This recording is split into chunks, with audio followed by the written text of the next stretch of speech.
The long drive. I should have known better than to take the back roads, especially on a night like this. My GPS had lost signal miles ago, and the darkness outside the car was so absolute it felt like an impenetrable void. But I was determined to make it home faster. The main highway was a good half hour away, and the isolated county road promised a shortcut. I turned onto the gravel road, the tires crunching beneath them. Tall trees leaned in from both sides, their branches forming a tangled canopy that let in only slivers of moonlight. The road was narrow and winding, and as I drove, the shadows seemed to grow longer and more menacing. The silence was unsettling. There were no distant hums of other cars, no rustling of wildlife, just the steady thrum of my engine and the occasional creak of the car's suspension. I tried to shake off the feeling of unease, focusing on the road ahead. After a few miles, the headlights caught a flicker of movement. A figure stood in the middle of the road. I slammed on the brakes, skidding to a halt.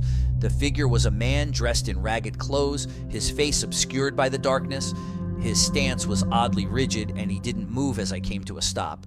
I rolled down the window, trying to keep my voice steady. "Are you okay? Do you need help?" The man slowly raised his head. His eyes were wide and unblinking, as if staring into nothingness. He didn't answer. Instead, he pointed down the road with a trembling finger, his gaze never leaving mine. "All right, I'll help," I said, though my voice wavered.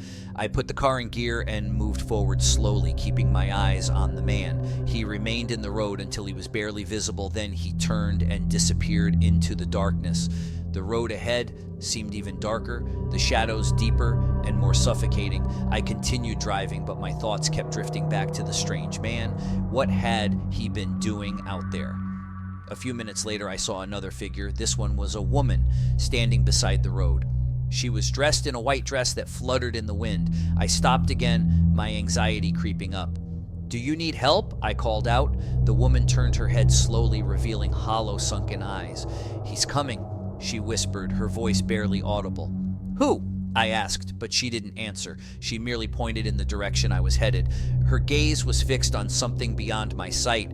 I felt a shiver run down my spine. "Thank you," I said awkwardly and started driving again. The road seemed to stretch endlessly and the darkness felt more oppressive. I glanced at the rearview mirror, but the woman was gone. Suddenly, the car's lights flickered and went out. The engine sputtered and died. I pulled over, trying to restart the car, but nothing happened. The darkness outside was absolute, and the silence was suffocating. I grabbed my flashlight from the glove compartment and stepped out. The beam cut through the darkness, but it seemed to barely make a dent in the overwhelming gloom. The trees around me were silent, their branches swaying gently in the breeze. I walked back down the road, hoping to find help or at least get a signal on my phone. The road seemed longer now, the darkness pressing in from all sides. As I walked, I saw more figures standing at the edge of the trees, strange, indistinct shapes that seemed to move just out of the reach of the flashlight. My heart pounded as I turned back toward the car. I felt a presence behind me, something watching from the shadows. I quickened my pace, stumbling over the uneven ground. When I reached the car, I saw something that made my blood run cold.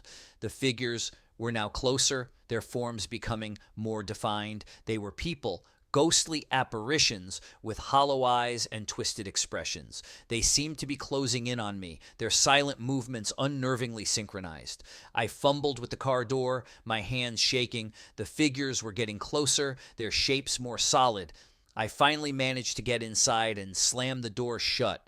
I turned the key in the ignition, and to my surprise, the engine roared to life.